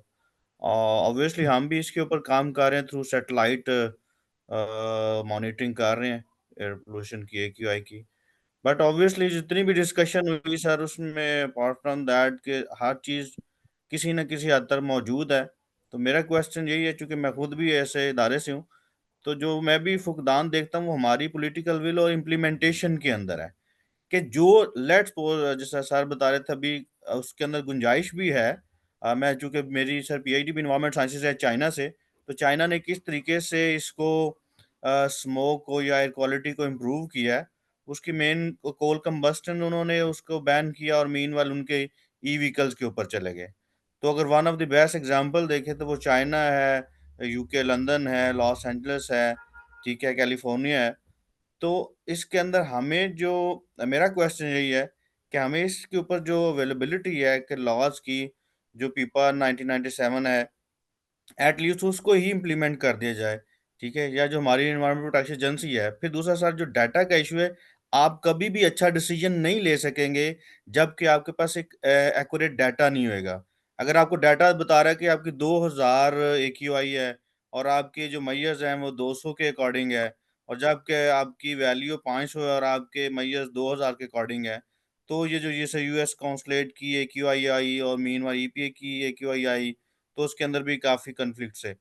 तो मेन चीज़ है कि आप डाटा की एक्यूरेसी और उसके डिसीजंस, उसकी इम्प्लीमेंटेशन जो है ना, वो ऑब्वियसली अगर डाटा की एक्यूरेसी भी कर लेंगे तो इम्प्लीमेंटेशन का इशू आएगा। तो माय क्वेश्चन इज, कोई भी आंसर जो कर सकता है कि किस तरीके से हम इम्प्लीमेंटेशन के वेज को या उस प्रोसेस को एटलीस्ट परफेक्ट नहीं तो नियर टू परफेक्ट कर सकें। आबिद साहब प्लीज। मेरे ख्याल से आप बैठे हुए हैं इम्प्लीमेंटेशन साइड पे, so you can better respond. Sir हम तो नॉलेज ऑर्गेनाइजेशन है, हमारा कोई इम्प्लीमेंटेशन आर्म नहीं है। We are knowledge organisation of the planning and development board, ऐसा ही। Government of Punjab. और लेकिन we we provide all the policy advice and data generate करके उससे हम, यही जो आज डिस्कशन है, यही हम समझते हैं इसमें हमारी बड़ी कंट्रीब्यूशन है। We were kind of a crucified 2 साल पहले, कि जब हमारी पॉल्यूशन इन्वेंट्री आई थी कि ये क्या गलत रिपोर्ट है, और अभी तक भी कहा जाता है कि गलत रिपोर्ट है, लेकिन यूज सब करते हैं उसको। डॉक्टर जैगम साहब आप हैं प्लीज? जी मुझे जी। क्वेश्चन तो समझ नहीं आया, उनकी एक स्टेटमेंट जी थी कि इम्प्लीमेंटेशन क्यों नहीं हो रही, पॉलिटिकल विल चाहिए। Yes we agree. जी जी। और एग्री। पॉलिटिकल विल के लिए ही डेटा मेक श्योर करता है कि पॉलिटिकल विल हो, और फिर हमारे रिप्रेजेंटेटिव पॉलिसी लेजिस्लेटर्स हैं जो इसको आगे लेके जाते हैं, they are also looking at, because they are accountable to the constituents. तो ज़रूर, या दिस इज इम्पोर्टेंट पार्ट के होनी चाहिए, और जितनी भी हो सकती है वो ज़रूर होनी चाहिए। और कुछ फेडरल लेवल का मेजर रोल है इसमें, ख़ास तौर पे जो फ्यूल प्रोवेंशन नहीं हो सकता, लेकिन जितना बड़ा उसकी टिकट प्राइस है, वो फिर हमें उसको किस तरह से करना है वो ज़रूर हम करें। लेकिन हम ये भी समझें कि लाहौर में जो पोल्यूशन है ना सर, वो 83% में भी 70% जो है ना, वो 2 व्हीलर्स और 3 व्हीलर्स की है, मोटर बाइक्स की है। तो उनको भी देखने की जरूरत है कि मोटर बाइक्स को डर्टी फ्यूल जो यूज करते हैं, तो क्या उसको किस तरह से हम इम्प्रूव कर सकते हैं। और टेस्टिंग रिजीम, जैसे सर ने भी फेडरल लेवल पे जो हमारे डायरेक्टर साहब हैं उन्होंने बताया, आई टोटली एग्री कि टेस्टिंग रिजीम को तो अलाउ करें ना, प्राइवेट टेस्टर्स को अलाउ करें कि वो टेस्ट करें, और फिर हमें green sticker, blue sticker, red sticker वो दे दें। सारा फोकस हमारा ये होता है कि इतना हमने जो है ना जुर्माना इकट्ठा कर लिया, लेकिन वो जुर्माना पोल्यूशन इन्वेंट्री या उसको इम्प्रूवमेंट पे तो यूज होता ही नहीं। ये भी मेरे ख्याल में लॉ का एक हुक्म है, पता नहीं कहाँ चला जाता है। जी राजा अरशद साहब, राजा अरशद साहब का माइक अनम्यूट कीजिएगा। एंड SUS कोई है, अरसलान जी। राजा साहब प्लीज यू कैन स्पीक। जी अस्सलाम वालेकुम जी। वालेकुम सलाम जी। बहुत बहुत शुक्रिया इसको ऑर्गेनाइज करने का जी। और आबिद हुसैनी साहब, डॉक्टर जैगम और फहाद साहब की जो इसमें इनके जो रिमार्क्स थे जी, बहुत ही इंटरेस्टिंग थे और बड़े एजुकेशनल थे जी। मेरा जी सिंपल क्वेश्चन है, जो कि शायद फहाद साहब ने उस पर फोकस किया था। जो डॉक्टर जैगम ने जो बातें की हैं जी, वो बिल्कुल सही हैं, लेकिन उसका ज्यादातर फोकस जो है ना जी, वो है कि जो प्राइवेट सेक्टर को जो वर्कशॉप्स हैं उनको आप कह दें, या आप ट्रैफिक पुलिस को कह दें, या आप इस्लामाबाद एडमिनिस्ट्रेशन को कह दें। मैं इस्लामाबाद में रहता हूँ, मैं इसलिए बात कर रहा हूँ जी। लेकिन जो इन्फोर्समेंट है जी, उस पे कोई फोकस नहीं है। सिंपल व्हीकल एमिशंस की जो कंट्रीब्यूशन है, जिस तरह लाहौर की उन्होंने बताई आबिद हुसैनी साहब ने, अगर आप व्हीकल एमिशंस की टेस्टिंग नहीं करेंगे जी। मैं इस्लामाबाद का मिसाल देता हूँ। इस्लामाबाद छोटी सी जगह है, उसमें आप एग्जिट एंट्री पॉइंट्स पे टेस्टिंग करें और कारपेट टेस्टिंग करें जी। ये जरूरी नहीं है कि आप सिर्फ उनको ग्रीन सर्टिफिकेट्स इशू करें। ग्रीन सर्टिफिकेट्स इशू करने के लिए कोई भी नहीं जाएगा जी, जब तक आप उनको पहले वार्निंग नहीं करेंगे और फाइन नहीं करेंगे, जिसकी प्रोविजन जो है ना जी एक्ट में मौजूद है। तो मेरा सवाल ये है जी कि आप इन्फोर्समेंट पे क्यों नहीं जोर देते। आपने IG पुलिस से मुलाकात की, आपने जो ट्रैफिक पुलिस है उनसे मुलाकात की, और इस्लामाबाद एडमिनिस्ट्रेशन से भी। आपको जब तक गाड़ियों को आप पहले वार्न नहीं करेंगे और फिर उनको फाइन नहीं करेंगे, उस वक्त तक ये चेंज नहीं आएगा। और आपकी जो vehicle registration, annual vehicle registration होती है, उससे लिंक करें आप व्हीकल सर्टिफिकेशन को, जिसका बाहर होता है। तो प्लीज ये स्टेप्स जो है ना, इनको जब तक आप नहीं करेंगे, ये जो बाकी स्टेप्स हैं ये बहुत सुपरफिशियल हैं।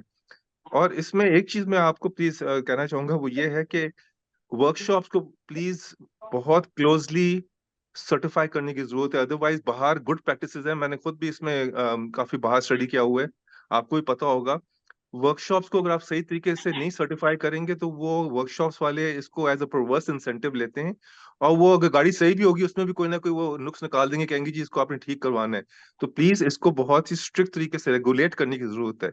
रेगुलेटर का रोल जो है ना जी, यहाँ पैरामाउंट है, जिस तरह फहाद साहब ने कहा है। Thank you. थैंक यू जी। SUS प्लीज अनम्यूट कीजिएगा इनको। कोई भी और किसी का क्वेश्चन है, प्रिसाइज रहिएगा, मेरी अर्ज है, प्रिसाइजली क्वेश्चन कीजिएगा। किससे क्वेश्चन है, ताकि हम इसको अगले 10-15 मिनट में वाइंड अप करें प्लीज। जी अस्सलाम वालेकुम। वालेकुम सलाम जी। जी आई एम सैयद उसामा सुल्तान. जी जी I am currently doing my PhD from Superior and I'm student of Dr. Mary Zafar. Plot है Okay, ठीक है, ठहरो रुक मैं कहता I हूँ। have one question. जी प्लीज। Like अभी ये जितनी भी डिस्कशंस ये यहाँ पे मैंने सुनी है, मैं बड़ा हैरान हुआ हूँ कि प्लानिंग एंड डेवलपमेंट के जो यहाँ पर कम्युनिकेट किया कि we are here just to design the policy, and जो लॉ की हम बात कर रहे हैं, लॉ के हवाले से हम कह रहे हैं कि जी लॉ भी अवेलेबल है। तो अभी जिस तरह बाकी लोगों ने भी क्वेश्चन रेज किया है कि इम्प्लीमेंटेशन, वो गवर्नमेंट का कोई इदारा है जो इसको ऑन कर रहा है कि हमने इम्प्लीमेंट भी करवाना है इस चीज़ को, या हम सिर्फ जो अदर डिपार्टमेंट्स हैं वो एक दूसरे के ऊपर सिर्फ ब्लेम गेम तक ही हैं कि जी ये क्लॉज तो अवेलेबल है, इस पे काम होना चाहिए। तो ये हम कौन सा ऐसा डिपार्टमेंट है जो होना चाहिए से करना है की तरफ लेके जा रहा है, वो जरा काइंडली अगर थैंक कोई यू थैंक रिस्पॉन्ड यू कर। Thank you thank you Sohail साहब। जैगम साहब आप एड्रेस करेंगे काइंडली कि जी हमारे पास लॉज भी हैं, शायद रेगुलेटरी बॉडीज भी हैं, but implementation is a big challenge, और कोऑर्डिनेशन फिर। जी थैंक यू। एक तो मैं डॉक्टर कैसर साहब का जो पॉइंट था कोल कंबस्शन वाला, जी उससे जी मैं स्टार्ट करूंगा। कोल कंबस्शन के ऑलरेडी हमारे पास जो CPAC के प्लांट लगे हुए हैं, इनकी हमने थारोली मॉनिटरिंग भी की है। इनके हमने जो एनालिसिस थे, इनके जो स्टैक इमिशंस के, वो भी हमने देखे हैं। इस वक्त जो कोल कंबस्शन हो रही है वो सुपर क्रिटिकल टेक्नोलॉजी पे वो चल रहे हैं, और इनके जितने भी 4 CPAC के प्लान लगे वो सारे इन्वायरमेंटली कंप्लायंट है। इंटरनेशनली जो स्टैंडर्ड है उसको भी मीट कर रहे हैं और नेशनल इन्वायरमेंटल स्टैंडर्ड को भी मीट कर रहे हैं।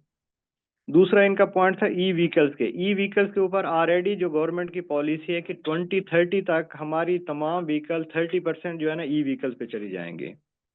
तो ये already that is part of our policy. और बाकी जो बात की है राजा अरशद साहब में, मैं फुली एग्री करता हूँ। तो ये स्टेप्स जो वार्निंग्स और फाइन ये होने चाहिए। तो we are working on it, इंशाल्लाह इसके ऊपर हम काम कर रहे हैं और वेरी सून हम इसके ऊपर जो एक्शंस हैं वो भी हम शुरू कर देंगे। और जो इन्होंने बात की है SUS वालों ने, हमारा मैंडेट ही जो है ना इन्फोर्समेंट है। हम ये नहीं कहते कि किसी दूसरे का काम है, लेकिन क्योंकि ये कोऑर्डिनेशन और कोलैबोरेशन से होता है।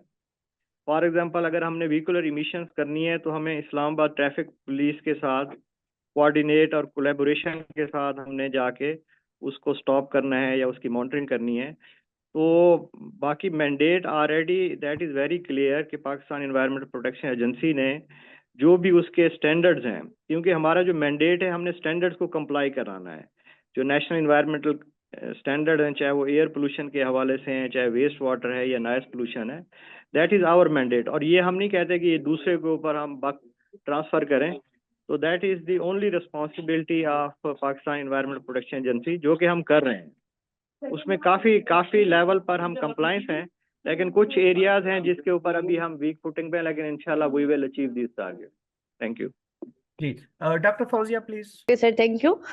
Doctor Fauzia from Ibadat university, I have done PhD in economics.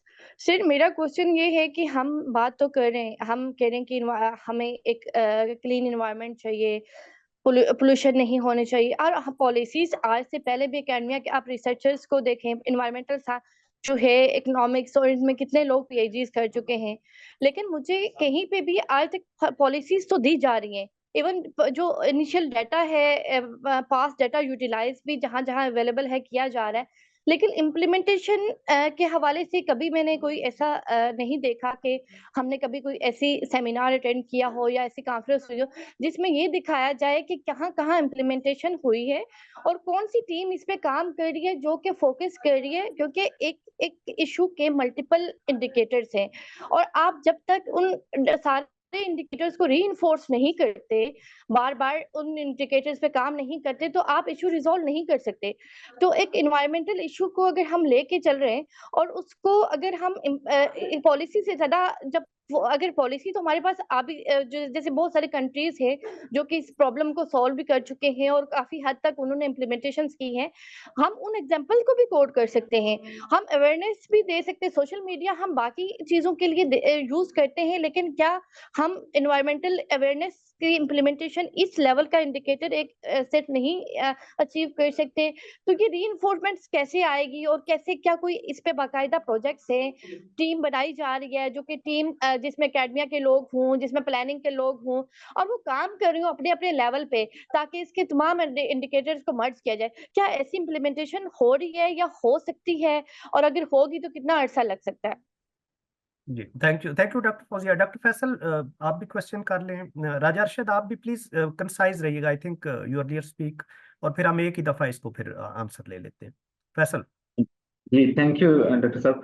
Abid साहब से पहले तो मेरा सवाल होगा, ट्रांसबाउंडरी के इशू पे डिस्कशन हुई, काफ़ी इस हवाले से भी हमें भी क्लियर है कि इंडिया बहुत बड़ी राइस मार्केट को कैप्चर किए हुए 42% ऑलमोस्ट वर्ल्ड को वो एक्सपोर्ट कर रहे हैं, तो 3 टाइम्स मोर उनका राइस कल्टीवेशन एरिया है और प्राइस क्रॉप की बर्निंग भी हमारी तरह से उसी तरह से ज़्यादा होती है, जिसकी बेस पे मतलब ये आर्गूमेंट हमें सामने नासा के और सेटेलाइट के इमेजेस से भी यही नजर आता है कि वहाँ क्रॉप बर्निंग ज़्यादा हो रही है, तो वो हमें इफेक्ट कर रहा होगा। लेकिन इसके साथ एक और इशू है, हम जब इसको देखते हैं कि नवंबर के और दिसंबर के टाइम में विंड स्पीड जो है वो लाहौर में वो 4 to 5 किलोमीटर पर आवर के रफ्तार से जो वो चल रही होती है, तो जो कुछ एनवायरमेंटल एक्सपर्ट्स हैं, जो मेट्रोलॉजिस्ट एक्सपर्ट हैं, वो इस चीज़ में ये आर्गूमेंट इस पे रेज करते हैं कि ये विंड स्पीड का कम होने से ये इम्पैक्ट ट्रांस बाउंड्री में शायद हमें इतना इफेक्ट नहीं करता है। ये थ्रू आउट द ईयर तो हो सकता है कि कुछ इमिशन वहां से ज्यादा इकोनॉमिक एक्टिविटी की वजह से हमें इफेक्ट कर रही हो, लेकिन ये इन पर्टिकुलर टाइम में ये हमें इतना इफेक्ट नहीं करता स्मोक का इशू ट्रांस बाउंड्री। तो इस पे मुझे आपकी मतलब राय दरकार होगी। दूसरा क्वेश्चन मेरा सिर्फ शॉर्टली डॉक्टर जैगम से होगा कि सर फ्यूल क्वालिटी के ऊपर बात हुई, हम व्हीकल के फिटनेस इन सारी चीज़ों पे बात कर रहे हैं। पाकिस्तान ने 2012 में यूरो 2 को अडॉप्ट किया, दुनिया 2000 में यूरो 2 को फेज आउट कर चुकी थी। बहरहाल उसके बाद हमने 2019 में कहा कि हम यूरो 5 पे शिफ्ट हो गए हैं, 70% इस पे शिफ्ट हो चुके हैं, और इससे हालांकि हम जानते हैं कि यूरो 5 पे शिफ्ट होने से भी एमिशंस जो है वो सिग्निफिकेंटली रिड्यूस नहीं होंगी, यूरो 6 पे जाना जरूरी है इस वक्त। तो आपसे हमें ये रहनुमाई चाहिए होगी कि यूरो 6 की ट्रांजिशन में क्या चैलेंजेस हैं, उस तरफ क्यों नहीं जाया जाता? हमारे नेबरिंग कंट्री यूरो 6 पे शिफ्ट हो चुके हैं। हुसैनी साहब आप कैरी ऑन कीजिएगा। सर आबिद सैनी सर, मैं जो ट्रांस बाउंड्री पे रिस्पॉन्ड ये करना चाहूँगा कि हमने एक potential area of collaboration identify किया है, विच मीन्स के there is an issue at least with the 3 states, जो कि है अपना पंजाब, हरियाणा, चंडीगढ़। तो what we are suggesting is कि there is a need for more collaboration, data sharing between these states and the Punjab states, और फिर एक जॉइंट मैकेनिज्म हो जिसमें न सिर्फ डेटा शेयरिंग हो, क्योंकि अगर आप सिर्फ जो हमने डेटा देखा, फॉर एग्जांपल नवंबर 2021 में हमारा जो है वो यूनिट जो है तकरीबन 1550 है, और वही दूसरी स्टेट्स का 12,000 है। तो इट्स अ ह्यूज डिफरेंस। ठीक है, मेट्रोलॉजिकल चीज़ें भी इम्पेक्ट करती होंगी, लेकिन in the longer run in in हमें बड़ी ज़रूरत है कि कोलैबोरेशन करें, एंगेजमेंट करें, ताकि हम ट्रांस बाउंड्री इशू को रिकग्नाइज करें और फिर उसको उस पर एड्रेस कर सकें, क्योंकि transboundary pollution is growing और वो एक सीरियस कंसर्न है। डेटा न कमी होने की वजह से कम होने की वजह से हम उसको निगलेक्ट नहीं कर सकते, और यही सस्टेनेबल डेवलपमेंट की जो प्रीकॉशनरी प्रिंसिपल भी यही कहता है कि अगर आपके पास डेटा ना हो के पर ये ना कहें कि आप डिसीजन ना लें। तो हमारा तो यही रिकमेंडेशन है कि ट्रांस बाउंड्री हमारी पॉलिसी डॉक्यूमेंट में भी कि 30% कंट्रीब्यूट करती है। We need to engage with our neighbouring states. Thank you. Harsha साहब, काइंडली आप अनम्यूट कीजिएगा। मेरे ख्याल से ये लास्ट क्वेश्चन हम लेते हैं और इसको वाइंड अप करते हैं फिर। राजा हर्षा साहब। जी बहुत शुक्रिया दोबारा मौका देने का जी। मेरा बड़ा छोटा सा क्वेश्चन है। ये सबने कहा है जी कि एयर क्वालिटी मॉनिटरिंग जो है और डेटा जो है जी उसको बहुत कॉम्प्रिहेंसिव करने की जरूरत है, क्योंकि साइंटिफिक डेटा के बगैर आप कुछ नहीं कर सकते। लेकिन बात ये हो रही है कि इस वक्त इस्लामाबाद पिंडी एरिया में जी नस्ट ने कोई 33 मॉनिटर्स लगाए हुए हैं जी, लो कॉस्ट मॉनिटर्स, लेकिन ईपीए उनको रिकग्नाइज नहीं करता। इसी तरीके से आबिद हुसैनी साहब ने भी बताया कि बहुत से मॉनिटर्स लगे हुए हैं। आई थिंक हमें जो रेगुलेटर है उनसे पूछना चाहिए कि जी आप ये जितने भी मॉनिटर्स लगे हैं उनको आप टेस्ट करके सर्टिफाई कर दें, ताकि आपके पास जितना भी कवरेज हो वो बेहतर हो जी। Thank you. हुसैनी साहब, your final words, and Fahad साहब। सर, ये पूरी दुनिया में जो low cost air quality monitors हैं वो एक now it's become a fact, और कहीं पर भी रेगुलेटर उनको रेगुलेट नहीं करता। It is basically consider for the information purposes, regulatory purposes नहीं। तो हमें इनको, मेरा ये ख्याल है पर्सनल और प्रोफेशनल के, डिस्करेज नहीं करना चाहिए, क्योंकि ह्यूज गैप है। पूरे पाकिस्तान में 50 हैं, तो हमें इसको एक्सेप्ट करना चाहिए। जहाँ पे कोई ऐसी रीडिंग बहुत ज़्यादा फर्क आ रही हो उसको ज़रूर चेक करना चाहिए और उसको डिस्करेज करनी चाहिए, लेकिन साथ साथ हमें ये भी कोई गाइडलाइंस होनी चाहिए कि ये जो मॉनिटर्स हैं उनकी लाइफ को देखा जाए, उनके एक अच्छी स्टैंडर्ड्स इंस्टॉलेशन के उसको थोड़ा इंश्योर किया जाए और कम्युनिटी अवेयर किया जाए, ताकि लोग अच्छी तरह से लगाएं। और फिर sharing of data is very important. आज जब हम ये सेमिनार इसलिए कर रहे हैं कि वो 50 लो कॉस्ट एयर क्वालिटी के जो डेटा अवेलेबल है सारी कम्युनिटी देखती है, जिसकी वजह से इतनी अवेयरनेस आई है, और इतनी इतनी गवर्नेंस, एक तरह से मैं तो समझता हूँ उन्होंने गवर्नेंस में बड़ा इंपॉर्टेंट रोल प्ले किया है। और शिकागो यूनिवर्सिटी पूरी दुनिया में इसको इनकरेज भी करती है। अगर आप उसकी वेबसाइट पर भी जाएं, उनके जो क्लाइमेट चेंज है यूनिट है, तो उन्होंने पूरी दुनिया में उन्होंने कुछ 10 से 12 लो कॉस्ट एयर क्वालिटी सेंसर्स को मैन्युफैक्चरर्स को नोटिफाई भी किया हुआ है कि इट इज़ एक्सेप्टेबल। और बहुत ज़्यादा डिफरेंस भी नहीं है, 5-7 से लेकर 10% तक डिफरेंस रीडिंग में आती है, which is acceptable because we are not using it for regulatory purpose, it is for the information purpose. So I support basically low cost sensors, और ये एक इम्पॉर्टेंट इंफॉर्मेशन कम्युनिटी डिसेमिनेशन के लिए बड़ा अच्छा रोल प्ले कर रहे हैं। जी थैंक यू। मेरे ख्याल से कोई और क्वेश्चन नहीं है कोई भी। थैंक यू डॉक्टर जैगम साहब, थैंक यू आबिद साहब, थैंक यू फाहद साहब। मेरे ख्याल से मैं अगर इसको कंक्लूड करूं तो सबसे पहले रेगुलेटर का बड़ा इंपॉर्टेंट रोल है पाकिस्तान में, क्योंकि रेगुलेटर है जिसने लॉ बनाना है, जिसने उसको आगे पॉलिसीज बनानी है, इम्प्लीमेंट करनी है।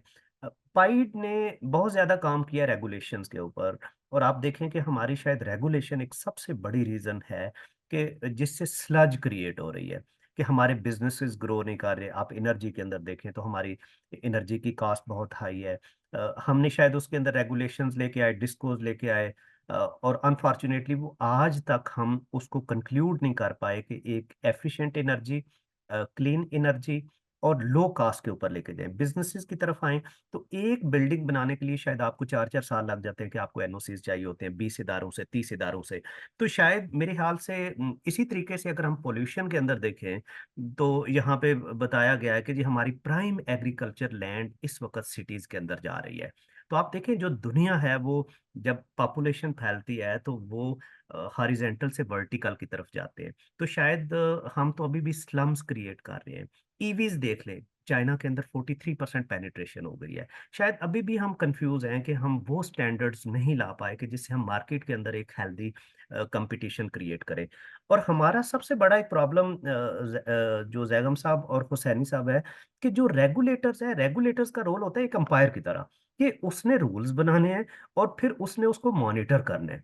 और उसके तहत जिस तरह क्रिकेट में मैच होता है तो वो रूल सेट है और उस रूल के तहत वो मैच होता है। लेकिन अनफॉर्चुनेटली आप हम यहाँ पे देखें तो रेगुलेटर्स खुद भी मैच खेलना शुरू हो जाते हैं। आप सीडीए को देखें तो सीडीए खुद भी डेवलपमेंट अथॉरिटी बन गया, एलडीए को देखें तो एलडीए खुद एक स्टेक होल्डर बन जाता है। तो ये एक बड़ा सीरियस कॉन्फ्लिक्ट ऑफ इंटरेस्ट है और मेरे ख्याल से पॉलिटिकल विल चाहिए। गवर्नमेंट के खुद जो प्रोजेक्ट्स हैं, जिस तरह एग्जांपल दी जा रही थी, रावी प्रोजेक्ट है, रावी अर्बन प्रोजेक्ट है, ईवीज हैं, ये सबके साथ शायद गवर्नमेंट को अपने इन्वायरमेंटल स्टैंडर्ड्स के ऊपर सबसे पहले खुद आगे आना होगा। और डाटा, जो मेरे ख्याल से इस वक्त डाटा बहुत इंपॉर्टेंट है कि यहाँ पे आप शिकागो को देखें, दुनिया में एफिशिएंट डाटा रिसर्च के लिए, पॉलिसीज के लिए यूज होता है। और फिर जो जो इन्वायरमेंटल हमारा ये जो यूनिट है पाकिस्तान इन्वायरमेंटल प्रोटेक्शन एजेंसी, बड़ा इंपॉर्टेंट रोल है कि जहाँ पे 18th अमेंडमेंट के बाद प्रोविंसेस के साथ लाइजॉन होना पड़ेगा कि हम कैसे एक यूनिफॉर्म और डूएबल एक्शंस ले सकें कि जिसके ऊपर प्रोविंसेस एग्री हों। तो बहुत शुक्रिया सर आपका, डिस्ट्रिक्ट स्पीकर्स। मेरे ख्याल से हम इसको वाइंड अप करते हैं। बहुत शुक्रिया और थैंक यू, थैंक यू।